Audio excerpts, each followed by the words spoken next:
нийт төрийн албан агчтай өглөөний мэнд хүргэе. За Монгол Улсын ёс зүйн орооноос 11-р сарыг ёс зүйн сар болгон зарласан.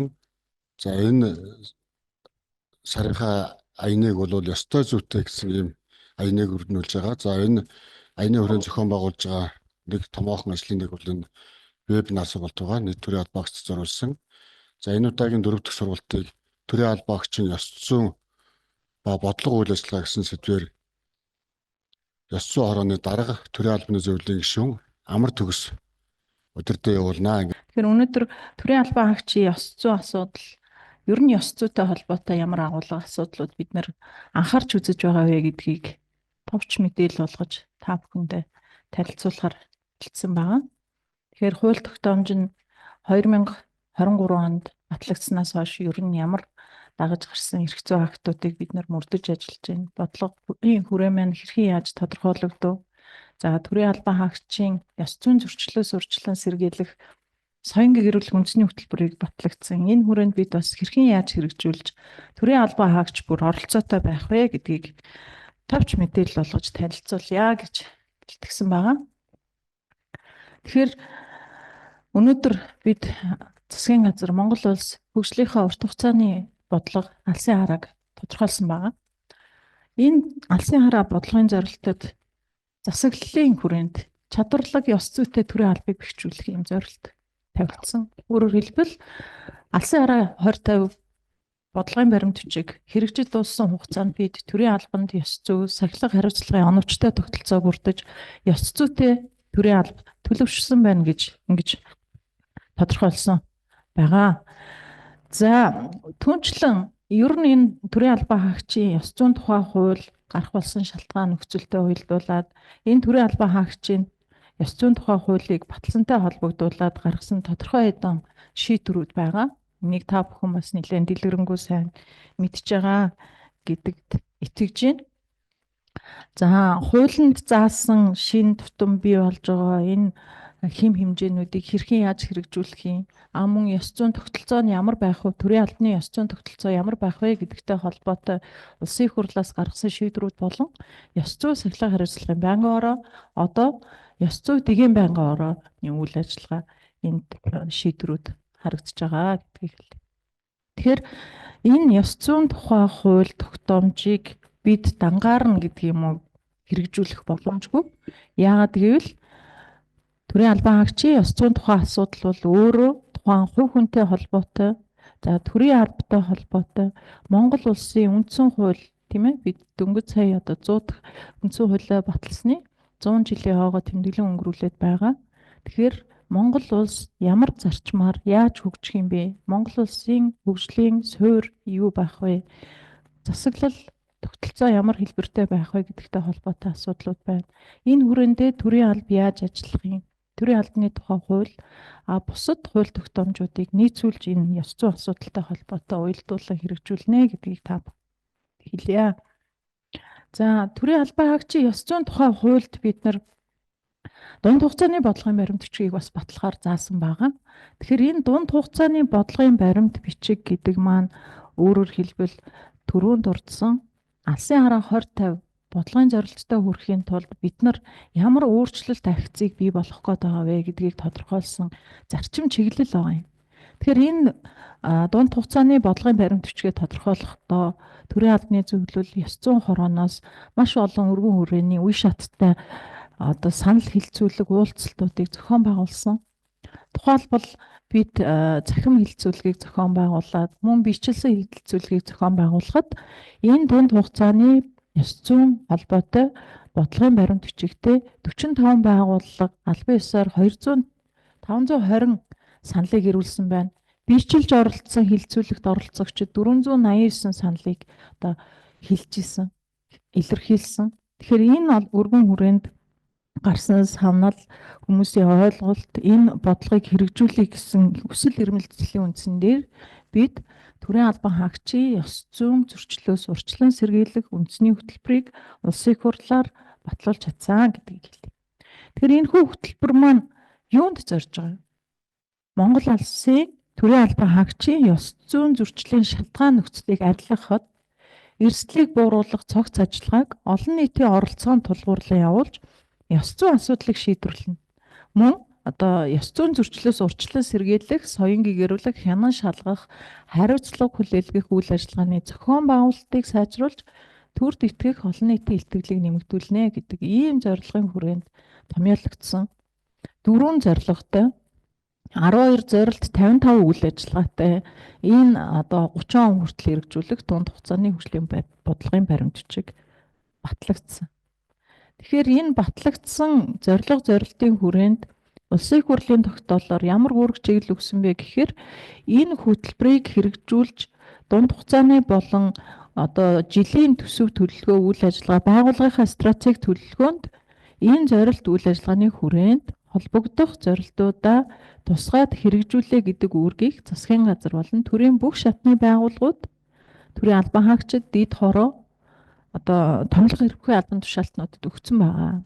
Тэгэхээр энэ юу гэсэн үг юм бэ гэхээр бид энэ хөтөлбөрөө хэрэгжүүлэхдээ салбарын болон байгууллагын үйл ажиллагааны онцлогоос хамааруулсан зорилтоо стратеги төлөвлөгөө болон жилийн төсөв төлөвлөгөөнд тусгаад хэрэгжүүлнэ гэдгийг энд анхаарах ёстой.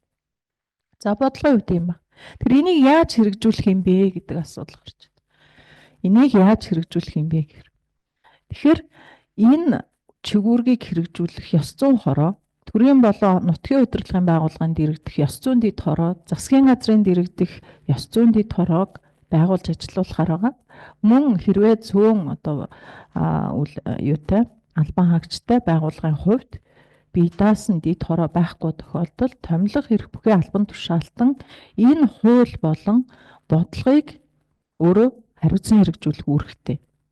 За энэ хуулийн үйлчлэх хүрээ маань хэрхэн яаж тодорхойлогдсон бэ гэхээр бидний мэддэг төрийн албаны тухай хуульд заасан нөгөө төрийн үйлчилгээний албан тушаалтан анхан шатнаас эхлээд удирдах түвшинд хүртэл төрийн захиргааны албан тушаалтан бүх шатны байгууллагын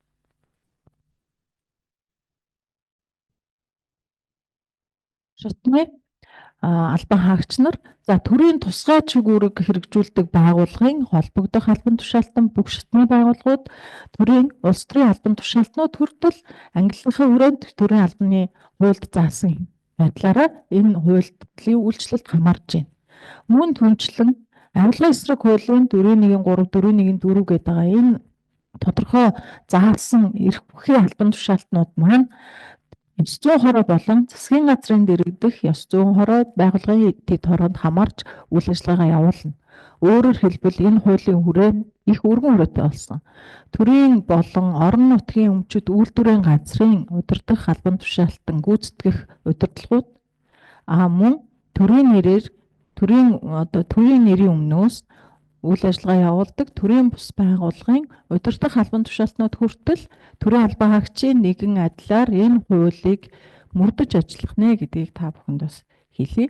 Тэгэхээр энэ шатны харьяалах байгууллагуудынхаа холбогдох албан тушаалтны асуудлуудыг соён гэгэрүүлэх асуудлыг урьдчилан сэргийлэх, эрсдлээс хамгаалах, мөн сургах хэрвээ зөрчил гарсан тохиолдолд шалган шийдвэрлэх үйл ажиллагаа энэ дэд үтцээр энэ тогтолцоогоор хэрэгжээд явах нэ. Тэгэхээр ёс зүйн хороо гэдэг байгууллага өнөөдөр ёс зүйн 9 хүний бүрэлдэхүүнтэй ажиллаж байна.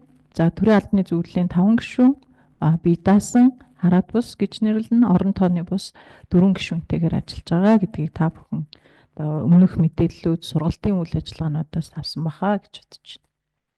Тэгэхээр энэ тогтолцооны хүрээнд байгуулагдсан энэ ёс зүйн хороо, дэд хороо, тэр томилго эрх бүхий албан тушаалтан энэ хуулиар ямар үүрэг, онцлог чигүүргийг хэрэгжүүлж ажиллах вэ гэхээр ёс зүйн хорооны гол үндсэн чигүүрэг маань саяны дурдаад байгаа дунд хугацааны бодлого буюу төрийн албан хаагчийн ёс зүйн зөрчлөөс урьдчилан сэргийлэх үндэсний хөтөлбөрийнхээ хэрэгжилтэд хяналт тавих чигүүргийг хэрэгжүүлнэ. За мөн төрийн албаны ёс зүйн зөрчлийн бүртгэл хяналтын системийг бий болгож үйл ажиллагаагаа зохион байгуулна. Хуулийг хэрэгжүүлэх үйл ажиллагаанд нэгдсэн удирдлага зөвлөгөө зөвлөмжөөр хангана. Мөн хуулиар харьяалуулсан албан тушаалтны гомдол мэдээлэл талаар гаргасан гомдол мэдээллийг хянан шийдвэрлэж дүгнэлт гаргах. За төрийн албан тушаалтнаас мөн бусад гаргасан энэ гомдол мэдээллийн талаар гаргасан дүгнэлтэд үндэслээд ямар хариуцлага тооцсон бэ гэдэг энэ бүртгэлэл дээр нь хяналт тавьдаг ийм нэгдсэн тогтолцоо бий болох байдлаар ажиллана. Улсын их хурлд ёс зүйн хороо жилийн хэмжээнд төрийн албан хаагчийн ёс зүйн төлөв байдлын талаарх нэгдсэн дүнг танилцуулж тайлагнах ийм үйл ажиллагаа хэрэгжүүлнэ гэж. За, дэд хороод маань бүх байгууллагынхаа дэргэд ажиллана. Засгийн газар болон бусад бүх шатны байгууллагын дэргэд ажиллаж байгаа. Энэ дэд хороо мөн одоо хуулиар хариалуулсан албан хаагчийнхаа гомдол мэдээллийг хянан шийдвэрлэхээс гадна энэ сургах соён гэгэрүүлэх үйл ажиллагаагаа тогтмол байнга одоо хэрэгжүүлж ажиллана гэдгийг бас энд хэлэх хэрэгтэй. Томилох эрх бүхий албан тушаалтан гэдэг байгууллагын удирдлага юу хийх вэ гэхээр энэ дэд хороодоо ажиллах нөхцөл боломжоор хангах ёстой. Мөн түнчлэн шаардлагатай тоо мэдээлэл баримтуудаа хуулийн хүрээнд гаргаж мэдээлдэг байх ёстой. Олон нийтэд ил тод үйл ажиллагаагаа явуулах ёстой. Хэрвээ зөрчил гараад дүгнэлт гараад байгаа бол тэр дүгнэлт зөрчилд ногдуулсан хариуцлагынхаа талаар мэдээллийг олон нийтэд хүргэж тайлагнаж ажиллах ийм үүрэгтэй. Хамгийн гол нь энэ хууль тогтоомж болон бодлогоор гаргасан үйл ажиллагааг хэрэгжүүлэх гол үүрэг нь байгаа. Тэгэхээр энэ дэд хороо болон томилох эрх бүхий албан тушаалтнууд тусдаа өөрөөр хэлбэл энэ хуулийг дэд хороо л хариуцсан хэрэгжүүлнэ гэдэг ойлголт байхгүй бүх албан хаагчид оролцсон. Гол нь зохион байгуулалт зохицуулалтын үүргийг эдгээр хариуцуулсан дэд хороод нь хэрэгжүүлээд явах нэ. Тэгэхээр энэ үүргийнхээ хүрээнд хууль тогтоомжийг хэрэгжүүлэх хүрээндээ ёс зүйн хороо бас тодорхой шийдвэрүүдийг гаргаад нийтээр дагаж мөрдөх эрх зүйн акт болгоод хэрэгжүүлж байгаа. Тухайлбал ёс зүйн хорооны тогтоолоор батлагдсан ёс зүйн дэд хорооны ажиллах журам байна. Мөн энэ ажиллах журмыг гэдэг юм уу хуулийг хэрэгжүүлэхтэй холбоотой нэгдсэн удирдлагаар хангах хүрээнд хууль хэрэгжүүлэх зарим арга хэмжээний тухай тогтоолыг мөн 6 сарын 21-нд бол гаргасан.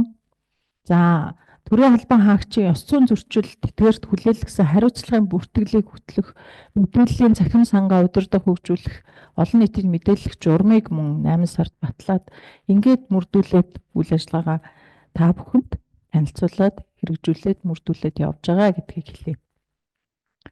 Тэгээд дэд хорооны журам дээр ямар гол асуудлуудыг бид нэр зохицуулсан юм бэ гэхээр яаж энэ дэд хороо зохион байгуулагдах юм бэ?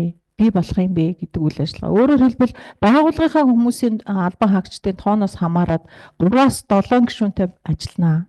Өөрөөр хэлбэл 40 хүртэл тоотой байх юм бол 3 гишүүнтэй, 41-ээс 90 байх юм бол 5 гишүүнтэй, 91-ээс дээш албан хаагчтай байгууллага 7 гишүүнтэй ажиллах боломжтой. За, ингэж ажиллахдаа одоо чигүүргээ дарга болон гишүүд нарийн бичгийн дарга нар нь тусдаа ямар үүрэг үйл ажиллагаа хэрэгжүүлэх вэ гэдгийг энэ журам дээр тогтоосон. Үүнээс гадна гомдол мэдээллийг хэрхэн хүлээж авч хянан шийдвэрлээд дүгнэлтээ гаргах вэ гэдэг асуудал. Тэгэхээр энэ дэд хорооны онцлог бол түрүү яриад байгаа би дахин хэлээд байгаа асуудал нь сурвалж соён гэгэрүүлэх ажиллагаа хийхээс гадна хэрвээ гомдлыг шийдвэрлэж байгаа бол зөвхөн дүгнэлт гаргана гэдгийг энд хэлэх хэрэгтэй. Тухайн асуудал гомдол мэдээлэл дурддагдсан кейс нь ёс зүйн энэ хууль тогтоомжид заасан зөрчил байсан уу юу гэдгийг тогтооно. Дэд хорооны дүгнэлтээр үндэслээд томилох эрх бүхий албан тушаалтан буюу байгууллагын удирдлага маань тухайн асуудалд ямар хариуцлага ногдуулах вэ гэдгийг одоо шийдвэрлэх үүрэгтэй. Өөрөөр хэлбэл энэ ялгаа цаг бий болсон өмнө нь бидний баримталдаг байсан дүрмд бол ийм ялгаа цаг байхгүй. Ёс зүйн зөвлөл нь өөрөө тогтоогоод хариуцлага ногдуулдаг юм байсан. Тийм учраас энэний ялгаатай ойлголтыг та бүхэн манаас нэлээд анзаараад авах нь зүйтэй. За, бусад үйл ажиллагааны хүрээнд ёс зүйн хороо маань ямар үйл ажиллагаа хийсэн бэ гэхээр улсын хэмжээнд энэ онд одоо шинжилэн хууль тогтоомжийнхаа дагуу шинжилэн байгуулагдсан 2016 дэд хороодыг удирдлага чиглэлээр хангаж зөвлөгөө тусламж үзүүлж ажиллаж байна. Тэгээд ийм байгууллагуудаас одоо хууль тогтоомжид заасны дагуу улирал болон хагасчлалаар мэдээлэл авч байгаа. Та бүхэнд бас энэ талаар мэдээлэл ороод нэлээд дэлгэрэнгүй мэдээллүүд гараа явж байгаа. За, сургалт соён гэгэрүүлэх сурчлах үйл ажиллагаа, хуулиас сурчлах үйл ажиллагааг тогтмол байнга зайл болох өргөн хүрээнд хийхийг зорж байна.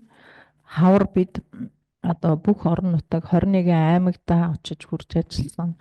Мөн танхимаар олон вебинар сургалтуудыг тогтмол зохион байгуулж байгаа.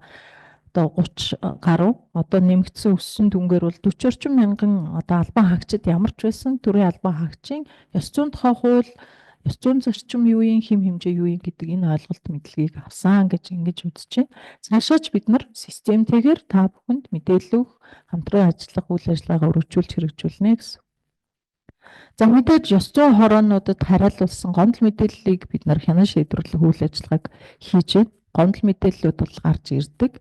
Гарч ирээд шийдвэрлэхдээ яах вэ гэхээр түрүү хуулийн заасан аль дэд хороонд хариалан шийдвэрлэх гомдол вэ гэдгийг бид нар нэлээд сайн дэлгэрэнгүй ойлгож хүлээж авах ёстой.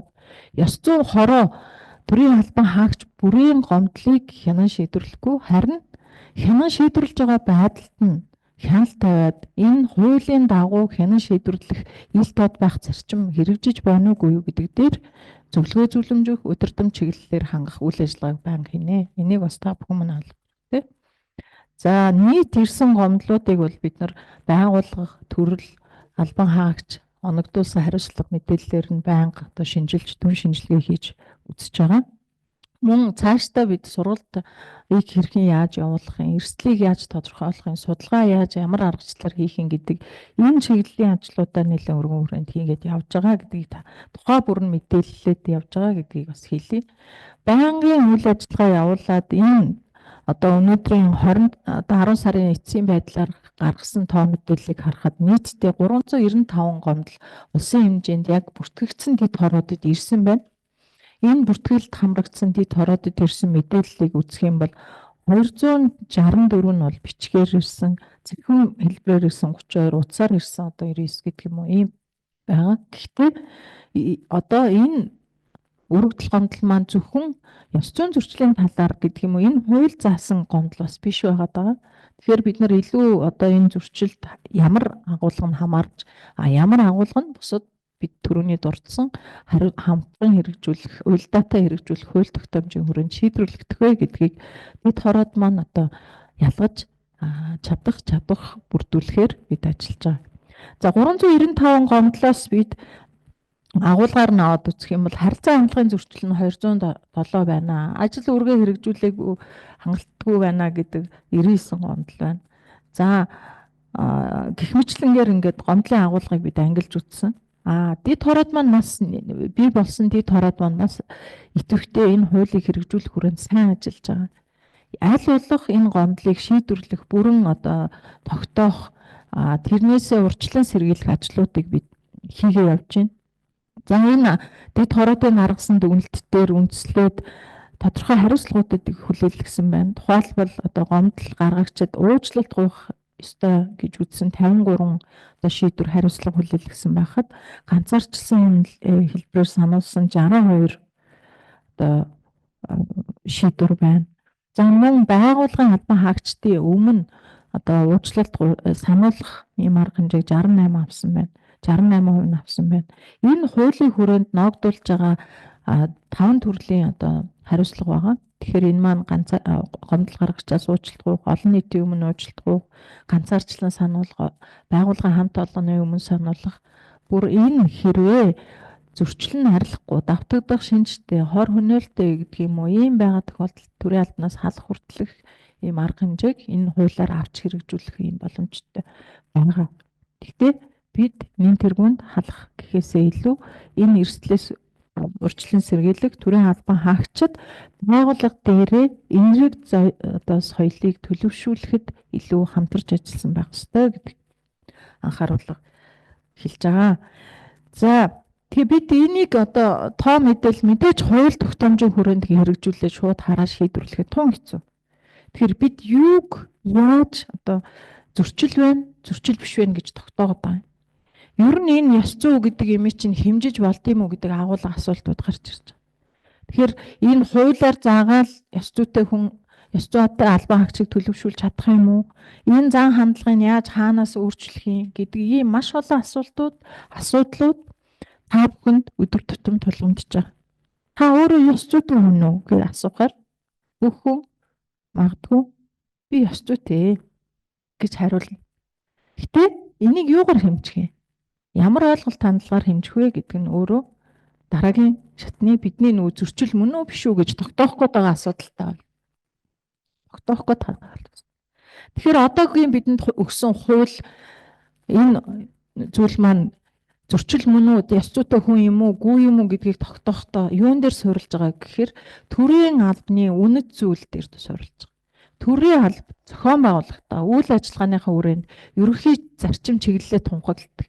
Энэ зарчим чиглэл бол төрийн албан хаагчид өдөр тутамдаа үйл ажиллагаанд хэрэгжүүлэх ёстой зөвшөөрөгдсөн хязгаарыг тогтоосон хэм хэмжээ гэж ойлгож байна. Өөрөөр хэлбэл энэ дотор та үйл ажиллагаагаа зохион байгуулах ёстой. Нөгөө талаас олон нийт юу гэж хүлээдэг вэ гэхээр та нэгэнт төрийн албан хаагч учраас таныг зөв юм хийж байгаа. Зөв ажил хийн. Миний асуудлыг шийдвэрлэнэ гэдэг олон нийтийн хүлээлт өндөр байдаг. Тэгэхээр энэ хүлээлтийг нийцэж ажиллаагүй эсвэл хүлээлтээс зөрүүтэй байгаа тохиол энэ юу нь ёс зүйн хэм хэмжээгээ мөрдөж байгаа мó гэдэг асуудал ойлголт гарч байгаа. Тэгэхээр бид энэ хууль бол хуулийг хэрэгжүүлэх тухай ойлголт биш. Цаана нь юу байна вэ гэхээр энэ Монгол улс байгаад энэ төрийн алба оршин тогтнож байгаа бол үнэт зүйл нь юу юм бэ гэхээр иргэд олон нийтийн итгэл хүлээлт бидний өмнөөс үйл ажиллагаа явуулах эрх олгосон байдал юм шүү. Ямар ч нөхцөлд ямар ч төвшөнд ажиллаж байгаа албан хаагч та өөрөө эргээд энэний өмнө хариуцлага хүлээх байдлаар одоо цалин үйл ажиллагаа өдөр тутмын үйл ажиллагаагаа хэрэгжүүлж явж байгаа гэдгийг санах хэрэгтэй. Тэгээ хуулийнхаа хэллэгээр гэх юм бол энэ дотор бид зарчимгээ тогтооцсон хүнлэг өндрөггүй бай, үнэт шударга ажиллаа, хариуцлагатай бай, манлайл хамтаж бай гэдгийг ёс зүйн зарчим юмаа гэж тогтоогод өгсөн. Үндсэн хууль болон төрийн албаны хууль заасан зарчим хэм хэмжээг бид нар агуулгынхаа зэрэгцээ ёс зүйн хувьд энэ 5 зарчмыг баримтлаа гэж заасан. Энэ зарчмыг баримтлахдаа дараах хэм хэмжээг одоо түрүүний хэлээд байгаа бидний юуг зөрчөөд юуг зөв байлгаад байгаа юм бэ гэдэг хэм хэмжээг тогтооцсон. Энийг нь бид нар энэ хэм хэмжээг мөрдсөн юм уу мөрдөөгүй юм уу гэдгийг ингээд тогтоодог. Гэтэл мөрдсөн юм уу мөрдөөгүй юм уу гэдгийг тогтооход ер нь хүн ямар асуудлыг яаж ойлгож ийн гэдгээс хамаарат яг энэ зураг дээр байгаа шиг хоёр талаас нь гэдэг юм уу өөр талаас нь хараад би зөв эсвэл буруу энэ ёс зүйтэй эсвэл хэм хэмжээ зөрчсөн гэдэг агуулга гараад дунд нь зөрчил үүсэж байна. Тэгэхээр бид нар энэ хуулийг нэг мөр дагаж мөрдөхийн тулд энэ хэм хэмжээгээ тогтооцсон зүйлүүдийг байгууллага дээр буулгаж ойлгох ийм шаардлага хэрэгцээ байгаад байгаа. Тэгэхээр буулгаж ойлгохдоо таны үйлдэлийг бид нар нийтлэг үүрэг болгоод хуулийн заагаад өгсөн. Нөгөө талаар энийг хийж болохгүй шүүгээд хориглох зүйлийг заагаад өгсөн. Өөрөөр хэлбэл зөв буруу байна гэдгийг хэлэхдээ нийтлэг үүргээ хийсэн юм уу? Эсвэл хориглох зүйлийг хийгээд байна уу гэдгийг л хэмж гэсэн үг. Үйлдэлээ хэмж гэсэн үг. Гэдгийг та бүхэн энэ дээр анхаарал дараад байна. Тэгээ эцсийн бид нар төрийн албан хаагч ёс зүйтэй байна гэдгийг юу гэж ойлгоод байгаа юм бэ гэхээр төрийн албаныхаа үйл ажиллагаанд зөв эерэг хандлагатай зөв зан үйлтэй байхыг хэлээд байна.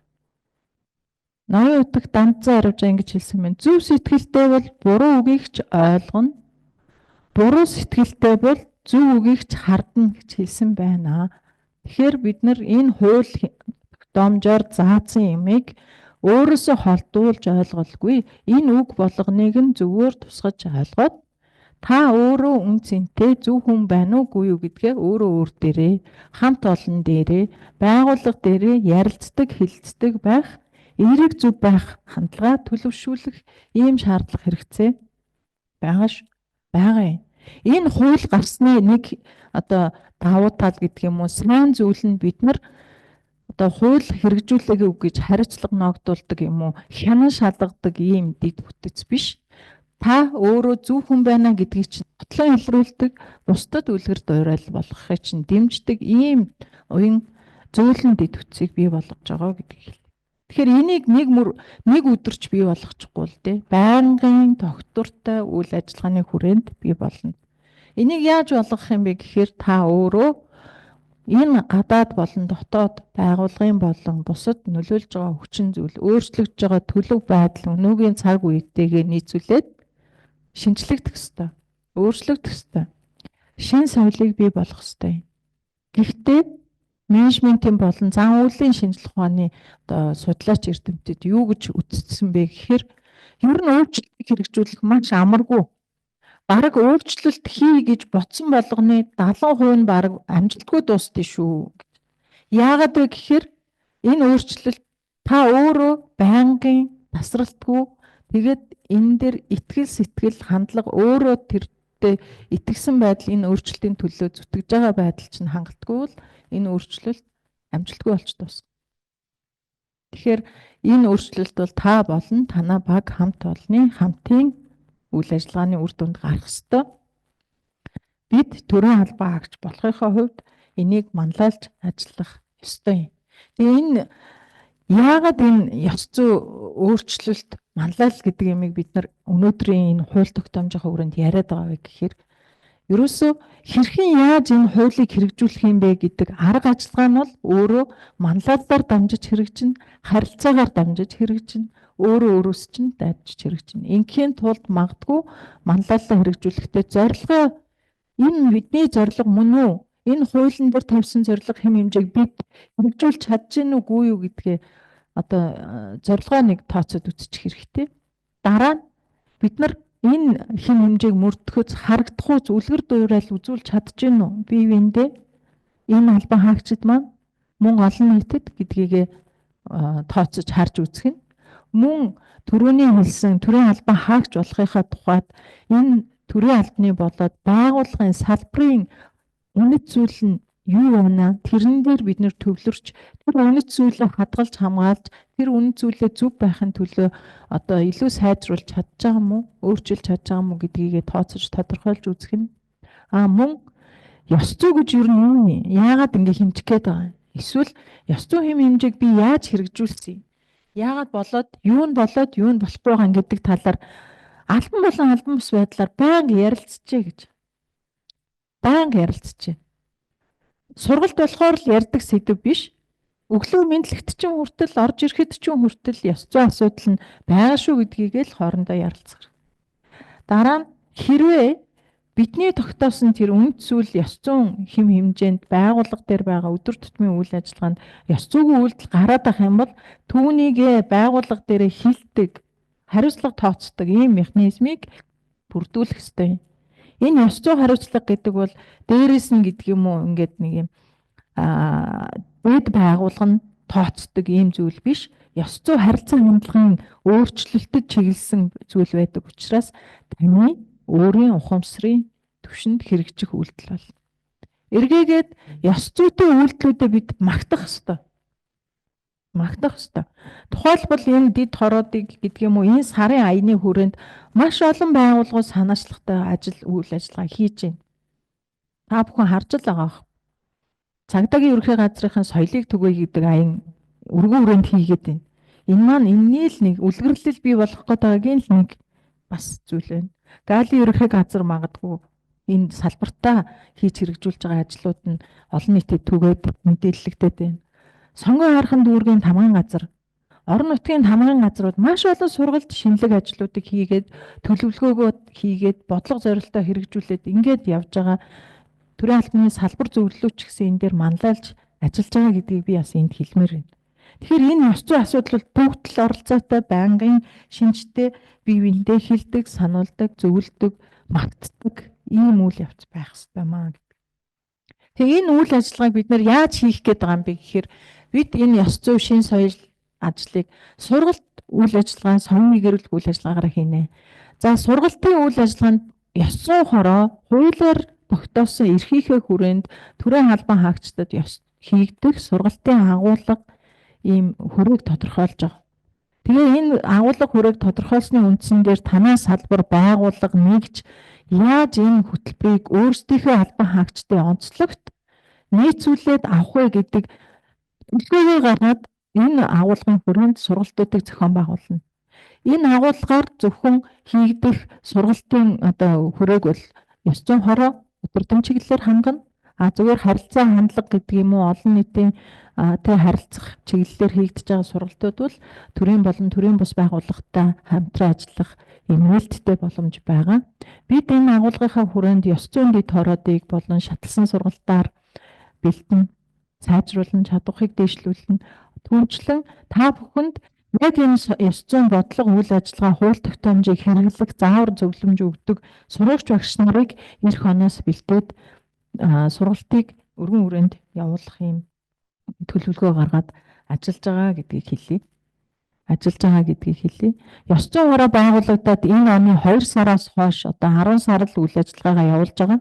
Энэ хооронд хийж хэрэгжүүлсэн товч ажлууд болоод хууль сурчлага хүрээнд хийж байгаа тогтмол байнгын шинжтэй ажлууд маань иймэрхүү ерөнхий бодлого чиглэлтэй явж байна. Та бүхэнд хэлсэн өмнө нь үйл ажиллагаа сургалтыг эхлэхдээ мэдээлсэн.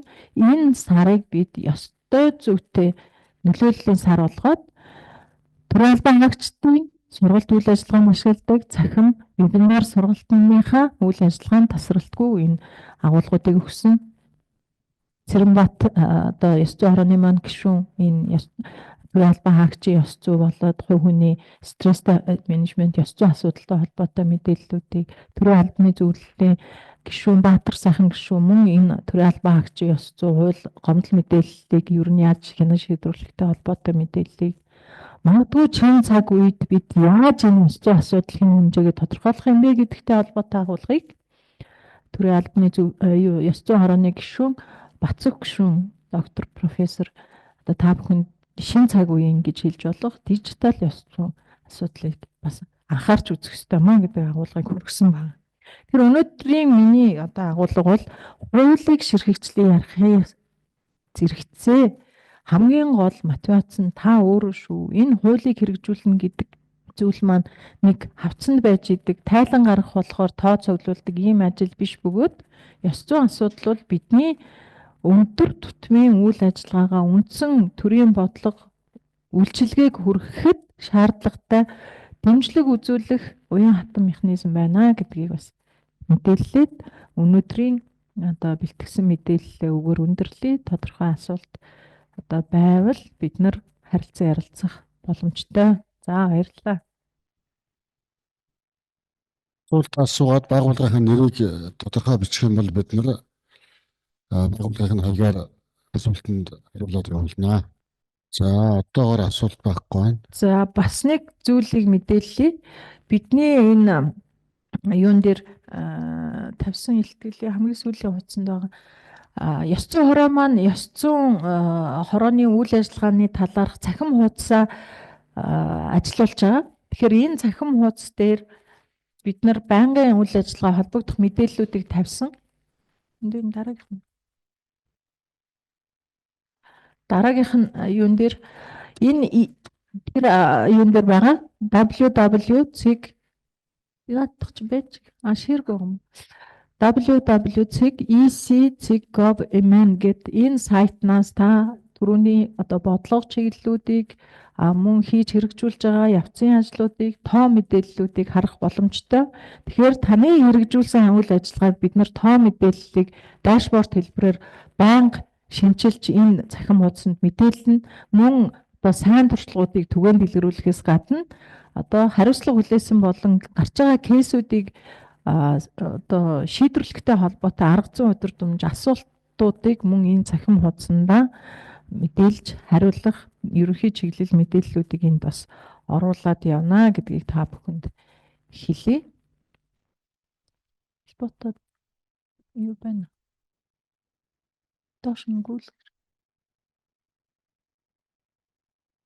Байгууллагууд маш олон сургалтын хэрэгцээгээ тодорхойлж байгаа. Сургалт авъя гэсэн одоо юг өгж байгаа, хүсэлтийг өгж байгаа. За ёс зүйн хороо 9 гишүүнтэй, дээрэс нь ажлын алба маань одоо 10 хэдэн хүнтэй байгаа. Яг хариуцсан зохион байгуулах одоо хүмүүсийн хувьд бэлтгэл хангах, өөрсдийнхөө хүчин чадлын хэмжээнд бүх сургалтуудыг аль болох өргөн хүрээнд нэгдсэн зохион байгуулалтаагаар эрэлтэд нийцсэн хэлбэрээр зохион байгуулах ажлыг дистаратаагаар хийж байгаа. Гэхдээ одоо хүсэлт болгонд шууд одоо байгууллага болгон дээр очих нөхцөл боломж хязгаарлагдмал байгааг та бүхэн хүлээж аваад бидний өгж байгаа нэгдсэн ойлголт удирдамж чиглэлүүдийг бас эндээс цахим сайтнаасаа хүлээж аваарай гэж хэлье. За нэг асуулт байх шиг байна. 10 албан хаагчтай байгууллага 900 дид хороо байх уу гэдэг асуудал асуусан байна. 10 албан хаагчтай. Ер нь хуулиар бол 900 дид хороо байгууллага үүрэгтэй. Гэхдээ мэдээж цөөн байгаа тохиолдолд энэ 10 албан хаагчийн маань 3 нь одоо дид хороонд ажиллахаасаа илүү томилох хэрэг бүхий албан тушаалтан бас энийг өөрөө хуулиар хэрэгжүүлэх үүргээ зохион байгуулад чиг үүргээ дид хорооныхаа ажлын чиг үүргийг хариуцсан хэрэгжүүлээ явж болно. Энд нэг тодруулаад хэлэх юм байхад тухайн одоо төрийн албан хаагчийн ёс зүйн асуудлаар гаргаж байгаа гомдол яаж шийдвэрлэгдэх вэ гэхээр байгууллага дээрээ тухайн байгууллагын албан хаагчдын талаар гаргаж байгаа гомдлыг албан хаагч юм уу иргэн гаргаж болно, хинж гаргаж болно. Дид хорооны гишүүн томилох эрх бүхий албан тушаалтан буюу байгууллагынхаа даргын асуудлыг хэрвээ ёс зүйн асуудлаар гомдол гаргаж байгаа бол хариалж байгаа шууд хариуцдаг дээд байгууллагынх нь одоо дид хороо тухайн одоо анхан шатны байгууллагынхаа удирдлага болон дид хороодын гишүүдтэй холбоотой асуудлыг авч хэрэгжилж ийм шаталцсан бүтцтэйгээр үйл ажиллагаагаа хэрэгжүүлж явна гэдгийг хэлье.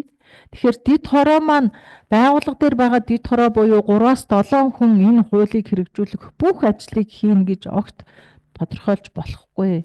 Нэгдсэн удирдлага зохицуулалтыг нь доошоо явуулдаг.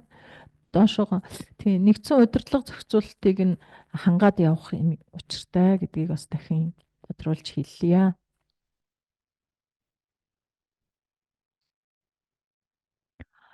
Яг энд нэг асуулт байна. Төрийн албан хаагчийн ёс зүйн манлайлалаас хамтын манлайллын давуу чанарын талаар асуумаар байна гэдэг ийм асуулт ирсэн байна. Үнэхээр бас энэ ёс зүйн төрийн албан хаагчийн ёс зүйн асуудлыг одоо авч үзээд судлаад ийм хамтын манлайллын зарчим байна гэдгийг мэдээд ингэж асууж байгаад үнэхээр талархалтай байна. Манлайллын агуулга бол бидний одоо юу гэдгийг сэдв илүү гүнзгийрээд явах төвшөнд бид нар энэ үйл ажиллагааг хийж болно. Хамтын манлайлал гэдэг бол ерөөсөө л хувь хүнээс гадна нэгдсэн нэгдмэл ойлголт дээр одоо тогтоод тэр нь бусад одоо оролцогч болон харилцагч талуудад үзүүлж байгаа одоо манлайллын зарчмаар тодорхойлогддог ийм зүйл байгаа гэдгийг бас хэлье. Тэгээд манлайлалтай холбоотой агуулга бол сэдв бол нэлээд өргөн үрээтэй бөгөөд тусдаа бас сэдв болж ордог.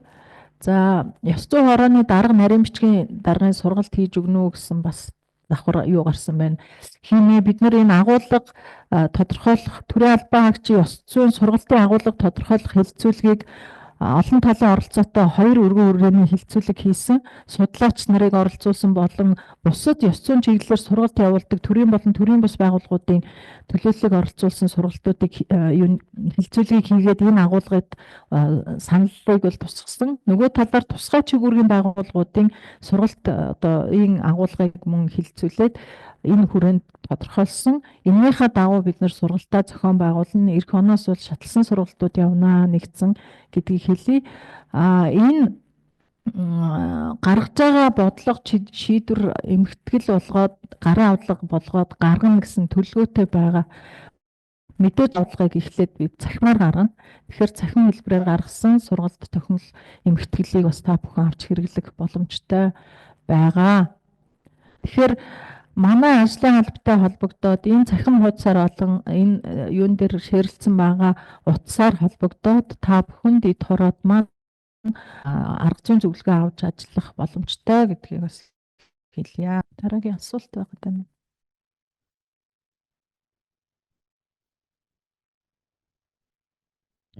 За энэ төрийн албан хаагчийн ёс зүйн тухай хууль бол анхдагч бөгөөд суур хууль юм байна.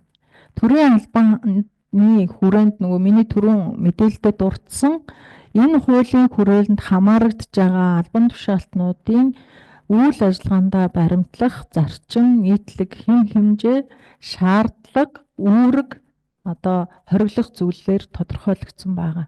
Энэ яагаад анхдагч суур гэдэг байгаа вэ гэхээр энэ бол бүх хүн энэ заасан хэм хэмжээг мөрд шаардлагыг дагаж ажил. Үүний зэрэгцээ амьдрал дээр одоо байгаа зүйл бол бид салбаруудын онцлог байна. Тусгай байгууллагууд гэдэг юм уу? Нарийн мэрэгжлийн байгууллагууд байна. Мэргэжлийн үйл ажиллагааны онцлог байдаг. Тэгэхээр салбарын болон мэргэжлийн үйл ажиллагааны ёс зүйн одоо хуулиар тогтоогдчихсон дүрмтэй байгаа бол энэ суурь хууль дээр нэмэх зохицуулт, наривчилсан зохицуулт юм а гэж үзээд хэрэгжүүлнэ. За энэ хуулийн 7-гийн 2, 7-гийн 3-т заасан одоо хэрвээ наривчилсан зохицуулт байгаа бол хэм хэмжээгээ одоо онцлогтой байгууллагынхаа үйл ажиллагааны салбарын үйл ажиллагааны онцлог тохируулаад тогтоож болно гэд. Тэгэхээр засгийн газар бол төрийн одоо үйлчилгээний болон бусад албан хаагчдад хамаарах хэм хэмжээг 7-гийн 3-т үндэслээд наривчлан тогтоогоод засгийн газрын тогтоолоо баталчихсан. Та бүхэн тэрийг бас Legal Info сайтаас аваад үзээрэй. Хуулиар тогтоох хэм хэмжээ буюу улс төрийн албан хаагчийн мөн тусгай албан хаагчийн хэм хэмжээтэй холбоотой асуудлуудыг хууль тогтоомжоор тогтооно гэж заасан.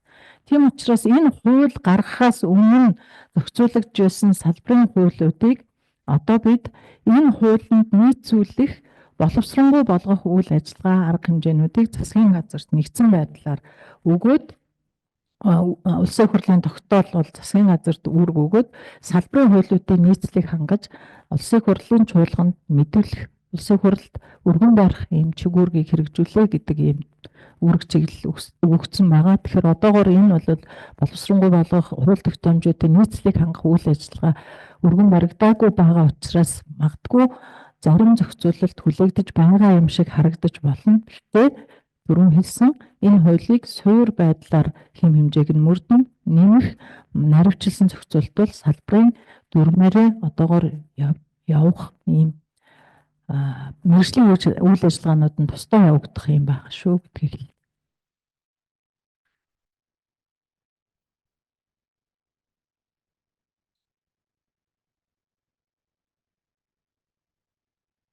За Эсчин бид хорооны дарга нарийн гишүүдийн урамшууллыг цалингийн сангаас гаргах уу гэхээр энэ хуулинд одоо томилго хэрэглэхийн албан тушаалтанд өгсөн байгаа санхүүгийн асуудлыг шийдвэрлэе гэд. Тэгэхээр жил болгоныхоо төсөвт тэрхүү тогтоосон хэмжээгээр олгох зүйлийг мэдээж цалин урамшууллынхаа сангаас л олгож тооцож тогтоож олох хэрэгтэй байна. Тийм. Хэд цөөн одоо албан хаагчтай байгууллагууд бол хариалах дээд шатны байгууллага дээрээ бид хороондоо хариалагдаад явна гэдгийг бас хэлье. Эсвэл одоо сумын гэдэг юм уу тамгын газрын нэгдсэн зохицуулт байгаа. Бид аль болох салбарын буюу үйл ажиллагаагаа хаана хинд хариуцсан тайлагнадаг, хаана хэн томилсон бэ гэдэг энэ хоёр асуудлыг илүү одоо үндэслэл болгож ёс зүйн зөрчлийг гомдлыг хүлээж авч шийдвэрлэнэ гэсэн зарчим байрамдалж ажилладаг гэдгийг хэлье. За энэ асуулт нь төрийн албаны хуулийн 37-39 нийтийн албаны зөрчсөн бол тухайн хуульд заасан хариуцлагыг энэ наад чинь нөгөө дэлгэрэнгүй гарч байгаа юу? Би асуултыг бүрэн унших уу? Ийм асуулт байна л да. Төрийн албаны тухай хуулийн нөгөө хориглох зүйлийг зөрчсөн бол хариуцлага хүлээнэ гэсэн асуудлыг тайлбарласан. Гэхдээ хориглох зүйл дээр төрийн албаны тухай хуулийн 37, 39, авилгын хуулийн 7 дугаар зүйл, 8 дугаар зүйл, 10 дугаар зүйл нийтийн албанд нийтийн ашиг сонирхол, нийтийн болон хувийн ашиг сонирхлыг зохицуулах ашиг сонирхлыг зөрчлөөс урьдчилан сэргийлэх тухай хуулийн нөгөө тодорхой заалтуудыг зөрчсөн бол гэж байгаа. Тэгэхээр эдгээр хуульд заасан хэм хэмжээ гэдэг юм уу асуудлаар зөрчил гарсан гэж дүгнэх юм бол тухайн тэр хуулиуд дээр байгаа хариуцлагыг ногдуулна. Энэ хуульд байгаа 8.1, 8.2-т заасан хэм хэмжээг зөрчсөн одоо нөгөө хориглох зүйл нийтлэг үүргийг зөрчсөн гэж үзэх юм бол энэ хуульд заасан хариуцлагыг ногдуулна шүү. Тэгэхгүй бол захиргааны болон сахилгын одоо зөрчилтэйгөө уялдуулаад эсвэл гэмт хэргийн шин чанартай зөрчлийг энэ хуулиар баг өөрчлөлт гуйлгах ч юм уу юм буруу хэрэглэх асуудал байгаад байгаа учраас бид нар сургалтынхаа агуулгыг бас энэ тал руу чиглүүлэх энийг ялгаагийн тайлбарлах байдлаар зөвлөмж гаргах, удирдам чиглэлдээ оруулах ийм ажиллагаанууд хийгдээд манай албан хаагчид энэ дээр ажиллаад явж байгаа гэдгийг хэлье. Орон нутагт сургагч багш бэлдэнэ. Бид нар энэ хэлсэн одоогор ёс зүйн хороо маань байгуулагдаад 10 сар болж байна. Би даасан үйл ажиллагаа явуулаад тэгээд энэ сургалтынхаа агуулгыг тодорхойлцсон. Сургалтын агуулга тодорхойлогдсон учраас хөтөлбөрөө сургалтын удирдлага академи ч юм уу сургалтын байгууллагуудтай хамтарч бэлдээд сургагч багш нараа аль болох нөгөө хэрэгцээ хаана байна тэнд чиглэсэн байдлаар орон нутагт илүү өргөн хүрээтэй бэлтгэх, шатлсан зарчмаар бэлтгэх төлөвлөгөөгөө гаргаад явж байгаа.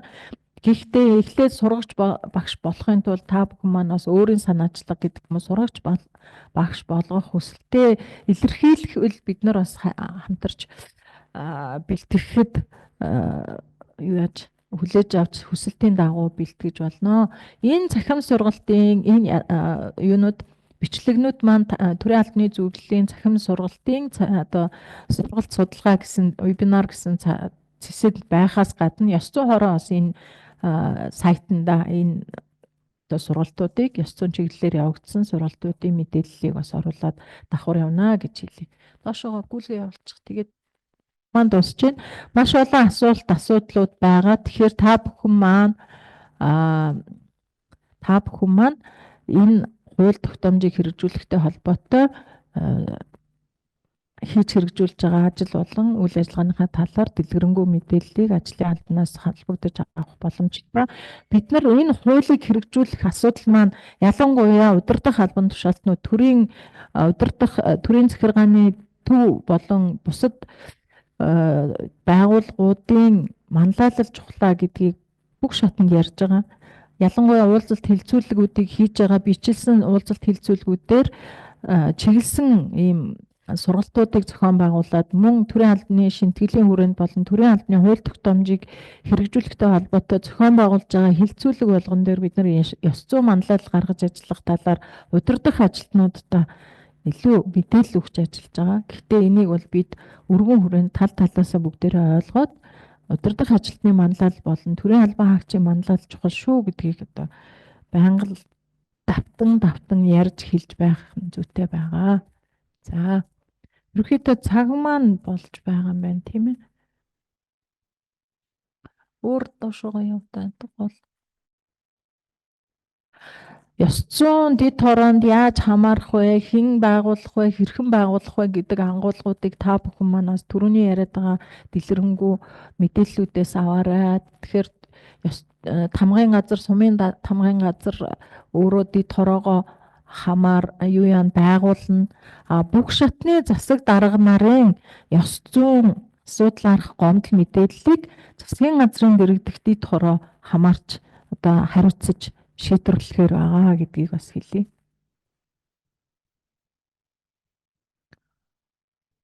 Хууль бус үйлдэл бусдын өмнөөс гарын үсэг зурсан гэд олон зөрчил илэрсэн байхад гомдлын хариу захиргааны байгууллага руу хандах гэж дүгнэлт гарсан байх юм аа. Манай газрын ёс зүйн дэд хороо төрийн жинхэнэ албан хаагч хийх ёсгүй хууль бус үйлдэлийг хийж байгаа нь ёс зүйн зөрчил гэж тодорхойлсон байдаг. Гэтэл ийм дүгнэлт гарч байгаа нь зөв үү? Энэ асуудлыг бид нар бүх материалын авч үзчихэж хариу өгөх ёстой. Яагаад тэгэхээр яг агуулга нь ямар агуулга дээр яагаад процесс нь ямар байсан, нотлох баримтууд нь юу байв, яагаад ийм дүгнэлт гаргасан бэ гэдгийг хянан шийдвэрлэх зөвлөгөө авах хүрээнд биднэрт эрүүлж болно. Бид нар энэ материалуудын хянаад тодорхой зөвлөмж өгөх боломжтой. За доошоо явъя. Баггүй дуусна.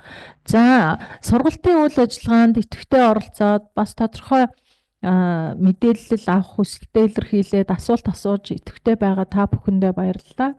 Сургалтын агуулга та бүхэнд дахин захим сайтаар байршиж хүргэгдэнэ. Байнгын асуулт болон холбогдох зүйлүүдэд бид имэйлээр захим хуудасаараа дамжуулан хүргэх боломжтой. Ёс зүйн хорооныхоо бодлого үйл ажиллагааны талаар төрийн албан хаагчид мэдээлэл өгсөн амар төгс сард баярлалаа. Сургалтын үйл ажиллагаа хаас нэгдэх тийм.